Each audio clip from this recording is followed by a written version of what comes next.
రాష్ట్ర ప్రజలందరికీ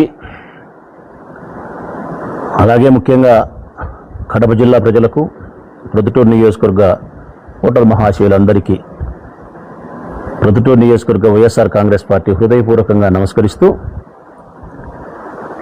నిన్నటి దినం రాష్ట్ర వ్యాప్తంగా ప్రజలందరూ గమనించే ఉంటారు, పత్రికల్లో చదివే ఉంటారు. మా నాయకుడు, మా ప్రీతమ నాయకుడు జగన్మోహన్ రెడ్డి గారు ఇచ్చినటువంటి ప్రకటన రాజధాని విషయంలో. ఆయన చెప్పిన మాటలు ఏంటంటే, అమరావతి రాజధాని నిర్మాణం పేరుతో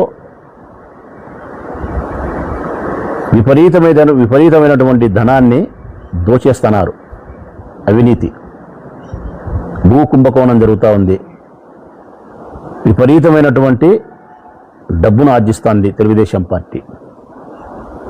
రెండవది, మూడు పంటలు పండే మంచి బంగారం లాంటి భూములను అనవసరంగా, అవసరం లేకపోయినప్పటికీ 1,00,000 ఎకరాలలో 2 లక్షల కోట్లతో రాజధాని నిర్మిస్తామని చెప్పి ముఖ్యమంత్రి గారి యొక్క ప్రయత్నం ఇది ఈ రాష్ట్ర ప్రజలందరికీ విరుద్ధం.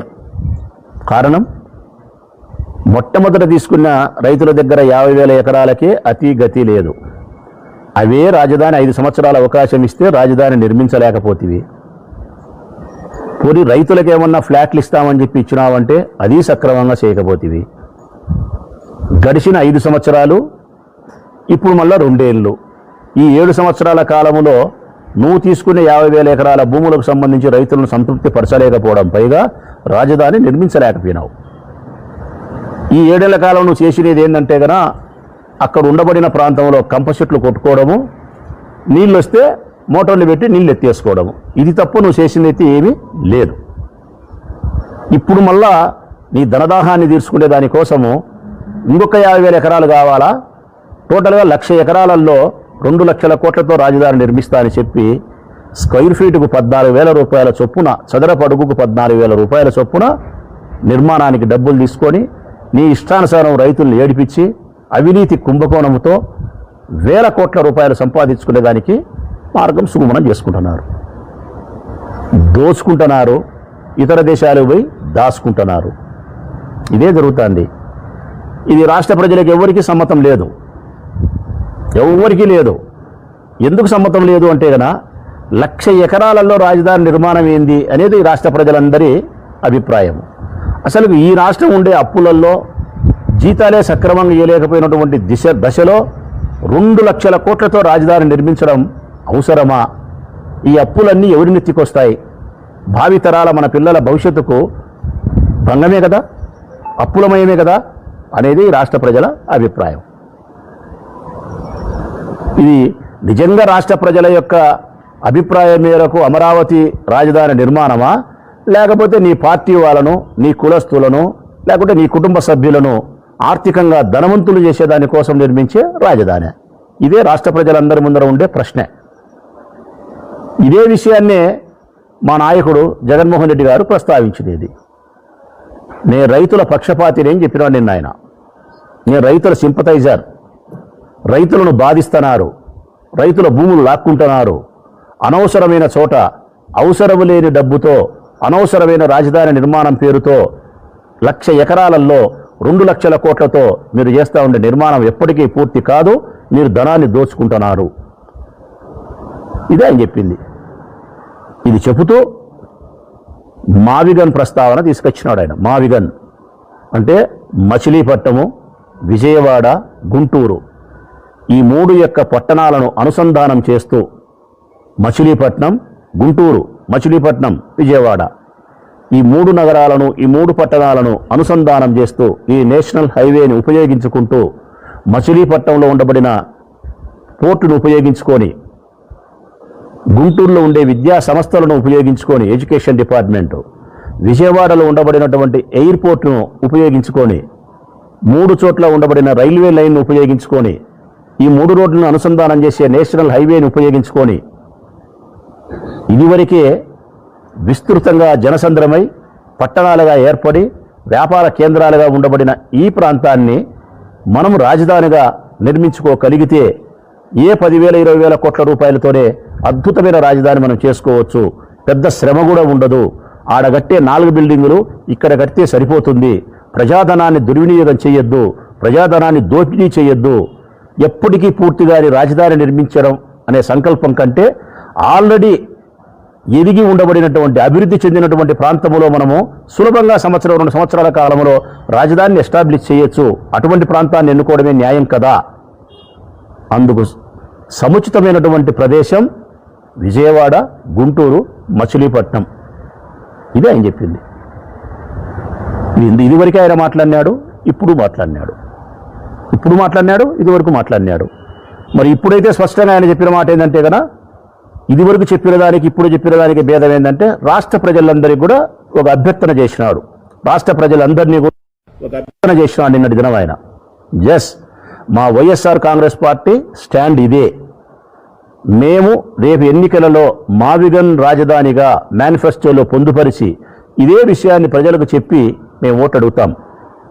ఈ రాష్ట్రంలో ఉండబడిన ప్రజలకు మావిగన్ రాజధాని సమ్మతమైతే మాకు ఓటేయండి, లేదు అమరావతి నిర్మాణం పేరుతో భూ కుంభకోణం చేసి ధనదాహంతో దోపిడీ చేస్తా ఎన్నటికీ పూర్తి కాకుండా ఉండే 1,00,000 ఎకరాలలో 2 లక్షల కోట్లతో నిర్మిస్తానని బాబుగారు చెప్పే అబద్ధపు మాటలకు ఆసక్తి కలిగిన వాళ్ళు ఎవరైనా అమరావతి మా రాజధాని అని ఆశిస్తారో వారు తెలుగుదేశం పార్టీకి ఓటేయండి అని చెప్పి అత్యంత నిజాయితీగా, అత్యంత ధైర్యంగా చెప్పినాడు. నాకు తెలిసినంతవరకైతే రాజకీయ పార్టీలలో, రాజకీయ వర్గాలలో తన వ్యక్తిగతమైనటువంటి అభిప్రాయాన్ని ఒక 3 సంవత్సరాల తర్వాత ఎన్నికలు జరగబోతూ ఉండే నేపథ్యంలో ప్రజల అభిప్రాయాన్ని గమనించి మావిగన్ అనేది ప్రజలకు సముచితమైన ప్రదేశము, ఇది అందరికీ, రాష్ట్ర ప్రజలందరికీ సెంటర్ పాయింట్ అవుతుంది, తక్కువ ఖర్చుతో ఏర్పాటు చేసుకునేది, ప్రజల మీద భారం పడకుండా ఉంటుంది, ఇది అందరికీ ఇష్టము, ఇది ప్రజల మాటే జగన్ అభిప్రాయం అని చెప్పి భావించి మావిగన్ ఆయన ప్రకటన చేసినాడు. కాకపోతే ఏ రాజకీయ పార్టీ అయినా ఇంత ధైర్యంగా ఎస్ 2024 ఎన్నికల్లో ఆయన చెప్పినాడు ఒక మాట, 19 నుంచి 24 వరకు గడిచిన 5 సంవత్సరాల కాలంలో ఈ రాష్ట్ర ప్రజలకు మేము సంక్షేమాన్ని, అభివృద్ధిని అందించి ఉంటే, నా వలన ప్రతి కుటుంబానికి మేలు జరిగి ఉంటే నాకు ఓటేయండి, నా వలన ఏ కుటుంబానికైనా మేలు జరగకపోతే, కీడు జరిగి ఉన్నా, మేలు జరగలేదని అభిప్రాయం ఉన్నా నన్ను తిరస్కరించండి అని చెప్పి ఓటు అడిగిన ఏకైక రాజకీయ పార్టీ, ఏకైక నాయకుడు ఈ భారతదేశంలో జగన్మోహన్ రెడ్డి ఒక్కడే. ఇది ముమ్మాటికి నిజం ప్రజలారా, అది మీరే సాక్ష్యం, ఆ ప్రజలే సాక్ష్యం. ఈరోజు కూడా అదే నిజాయితీని, అదే ధైర్యాన్ని ప్రదర్శించినాడు. మావిగన్ అనే రాజధాని నచ్చితేనే ఓటేయండి, నచ్చకపోతే బేద్దన్నాడంటే ఎంత ధైర్యం ఉండాలా మనిషికి, ఎంత నిజాయితీ ఉండాలా. అదే ఆ మాట మాట్లాడితే నాకు ఆయన ఆ మాట మాట్లాడినప్పుడు మేము రాయలసీమలో కాబట్టి మాకు ఇక్కడుండే మా లాంగ్వేజ్ గుర్తొచ్చింది.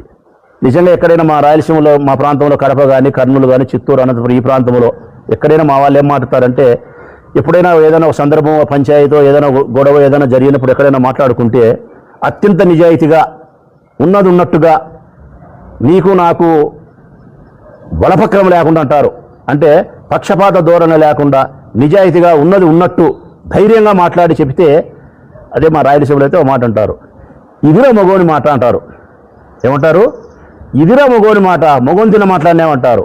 ఎస్, నేను కూడా చెప్తానా, ఇది మగోని మాట జగన్, ఇది మగోని మాట. అంగీకరిస్తాం. మావిగన్ యొక్క ప్రతిపాదనను, మా నాయకుని యొక్క ప్రతిపాదనను హృదయపూర్వకంగా రాచమూల శివప్రసాద్ రెడ్డి అనే ఆయన పార్టీకి సంబంధించిన వ్యక్తిగా, నాయకునిగా నేను మద్దతిస్తానా, స్వాగతిస్తానా. నా ఓటు మావిగన్కే, నా ఓటు మావిగన్కే. నేను ప్రొద్దుటూరు నియోజకవర్గం నుండే నా ఓటరు దేవులను కూడా అభ్యర్థిస్తా ఉన్నా. ఓ ప్రొద్దుటూరు నియోజకవర్గ ఓటరు మహాశివులారా, మావిగన్ అనేది మచిలీపట్నం, విజయవాడ, గుంటూరు ఈ 3 పట్టణాలకు అనుసంధానమైన మధ్యలో ఎక్కడైనా మన రాజధాని నిర్మించుకొని తక్కువ ఖర్చుతో, అప్పులు లేకుండా మన రాజధాని నిర్మాణాన్ని అందరికీ ఆమోదయోగ్యంగా నిర్మించుకునేది మీకు సమ్మతమైతే, మా నాయకుడు జగన్మోహన్ రెడ్డి గారి యొక్క అభిప్రాయం మేనిఫెస్టోలో పొందుపరుస్తానని చెప్పిన అభిప్రాయం మావిగన్ మీకు నచ్చితే వైఎస్ఆర్ కాంగ్రెస్ పార్టీకి ప్రొద్దుటూరులో నాకు ఓటేయండి. రాబోయే 3 సంవత్సరాల తర్వాత ఎవరైనా అమరావతి బెస్ట్, భూ కుంభకోణం, ధనదాకంతం దోపిడీ చేస్తూ ఉండే, ఎప్పటికీ పూర్తి కాకుండా ఉండే 1,00,000 ఎకరాలలో 2 లక్షల కోట్లతో నిర్మితమవుతాదని ఆయన చెప్పే అందని ద్రాక్ష పండు పుల్లనలాగా ఉండే ఆ రాజధానికే ఆసక్తి కలిగిన వాళ్ళు ఓటు వేయచ్చు తెలుగుదేశం పార్టీకి. అందుకే మా నాయకుని యొక్క అభిప్రాయాన్ని మద్దతిస్తాం, స్వాగతిస్తాం, మేనిఫెస్టోలు ఇదే పొందుపరుస్తాం. రేపొద్దున మేము ఎన్నికలకు పోయేటప్పుడు కూడా 4 అంశాలతో మేము ఎన్నికలకు పోతాం. ప్రజలారా, 4 అంశాలతో మేము ప్రజలకు పోతాం, ప్రజల దగ్గరికి పోతాం. 1, రాజధాని, మా విగన్ మా రాజధాని, ఈ ప్రతిపాదనతోనే మిమ్మల్ని ఓటు అభ్యర్థిస్తాం. 2, చంద్రబాబు నాయుడు 24 ఎన్నికల కంటే ముందు మీకు ఇచ్చినటువంటి సంక్షేమ పథకాలను ఏమైతే అందిస్తా అని చెప్పినాడో ఆ సంక్షేమ పథకాలు మీకు అందించి ఉంటే చంద్రబాబు నాయుడు ఓటేయండి. ఆ సంక్షేమ పథకాలు మీకు అందించకుండా మోసం చేసి ఉంటే తిరస్కరించండి.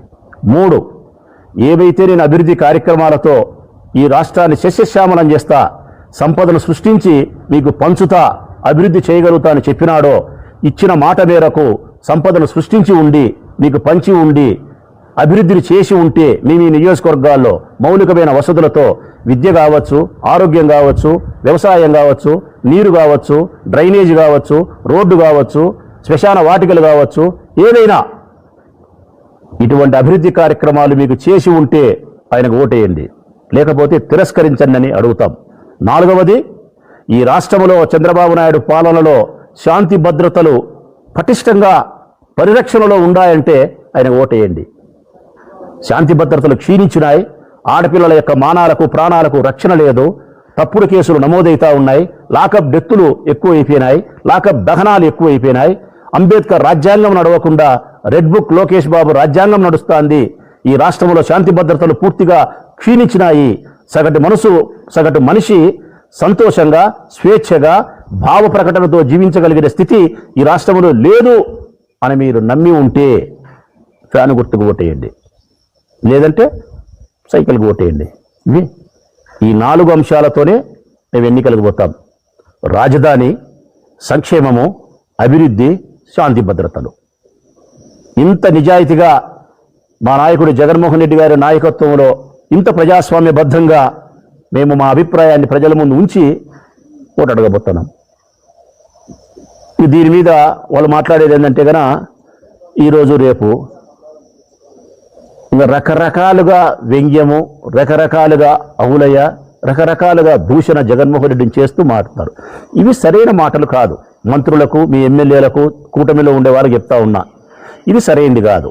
మీరు రాజకీయ విమర్శ చేయాలనుకుంటే మా విగన్కి సంబంధించి మీరు ఏం చేస్తారో రాజకీయ విమర్శ చేయండి. మా నాయకుడు జగన్మోహన్ రెడ్డి గారు మాట్లాడినట్టే మీరు చెప్పండి, ఎస్ మేము స్టాండ్ అయినాం, 1,00,000 ఎకరాలలో 2 లక్షల కోట్లతో అప్పులు చేసి మేము అమరావతిని నిర్మిస్తాం, మరో 50 సంవత్సరాలకు, మరో 20 సంవత్సరాలకు, మరో 10 సంవత్సరాలకు, లేదు ఈ 3 సంవత్సరాల కాలంలో నిర్మించి మీకు ఇస్తాం, అప్పులు చేసేదే సరే అని చెప్పండి. ఇది మీకు నచ్చితే మాకు ఓటేయండి, లేదు మీకు మావిగా నచ్చితే ఓటేయని చెప్పి జగన్ చెప్పినట్టే మగోని మాట మాట్లాడండి. అబ్బా నేను చెప్తానా కదా మా రాయలసీమలో మాట్లాడే మాట, ఇట్లా మాట్లాడితే మా రాయలసీమలో ఇట్టే అంటారు, వీడిగా మగోడని, ఇదిరబ్బా మగోని మాట అంటారు, ఇదిరబ్బా మగోని మాట అని. ఇప్పుడు నేనే చెప్తాను కదా జగన్ మాట్లాడే మాటకు ఇదిరబ్బా మగోని మాట, ఈ యొక్క మగసిరిగా చెప్పినాడంట, ఇంత నిజాయితీగా చెప్పినాడంట. మీరు ఇట్లనే నిజాయితీగా మాట్లాడాలా? అనవసరమైన మాటలు, పనికిరాని మాటలు నిష్ప్రయోజనం. దీనివల్ల వచ్చిన ప్రయోజనం ఎంత మాత్రం లేదు. చివరిగా నేను చెప్పేది ఒకటే, ప్రజల అభిప్రాయమే జగన్ మాట, ప్రజల అభిప్రాయమే జగన్ మాట, జగన్ మాటనే మా బాట. ఇదే మా సిద్ధాంతం. ప్రజల అభిప్రాయమే జగన్ మాట, జగన్ నోట్లో నుంచి వస్తుంది. జగన్ మాట అయితే ఏదైతే అవుతుందో అదే మా బాట, అదే మా నడక. మా విగన్ ప్రజల అభిప్రాయం, అదే జగన్ మాట, అదే రాచమలు లాంటి కార్యకర్తలు నాయకుల యొక్క బాట, అదే. సెలవు.